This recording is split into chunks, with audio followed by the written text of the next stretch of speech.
the many names that Shiva is referred to. Soma is one of the important names.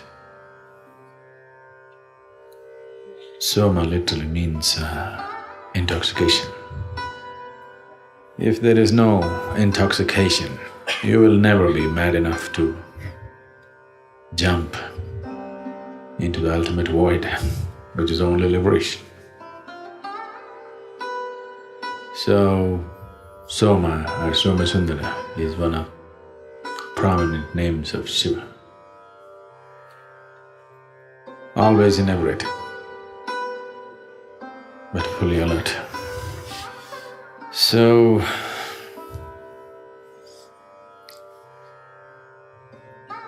the story goes like this. Shiva was sitting near Kailash in a completely inebriated state.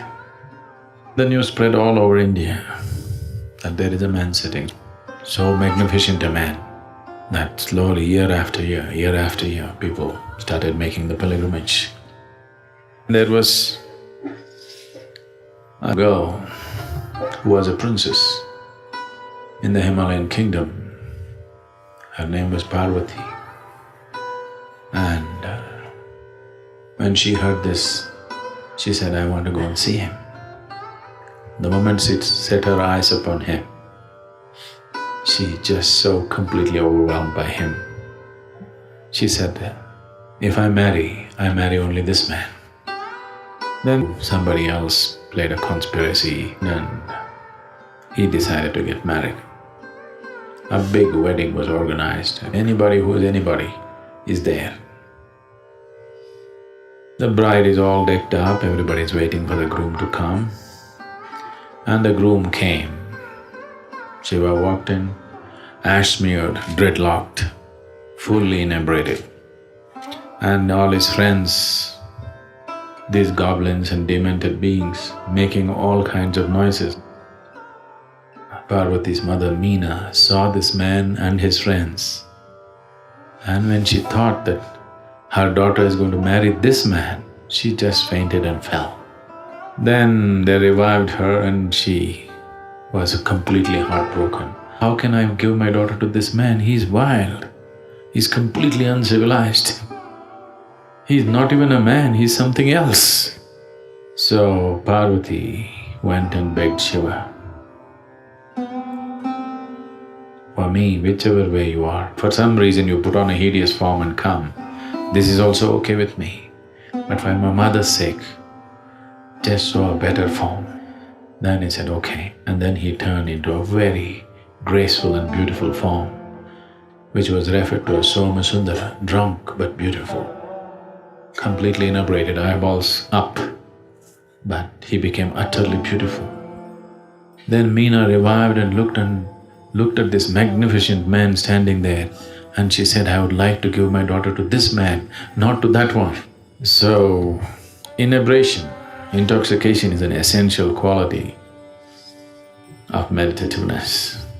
If that's not there, if you're not drunk, how can you just sit? It will be the most torturous thing, simply sitting there like this, trying to concentrate on something. So that's his essential quality. So he carried the moon. That's a symbolism, that he is always drunk upon himself, no substances.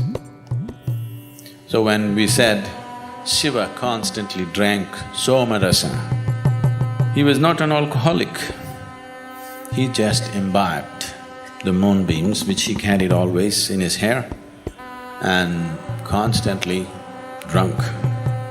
This blissful state is not a goal by itself.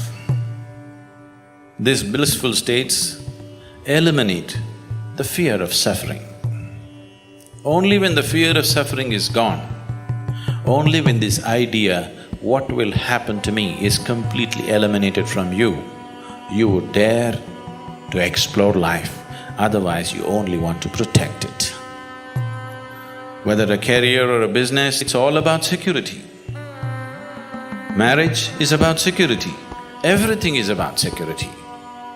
As long as the fear of suffering is constantly playing its role, now you will not dare to really go into deeper dimensions of life. Only if you're drunk like this, but fully alert. Now, there is no fear of suffering, you're willing to go anywhere.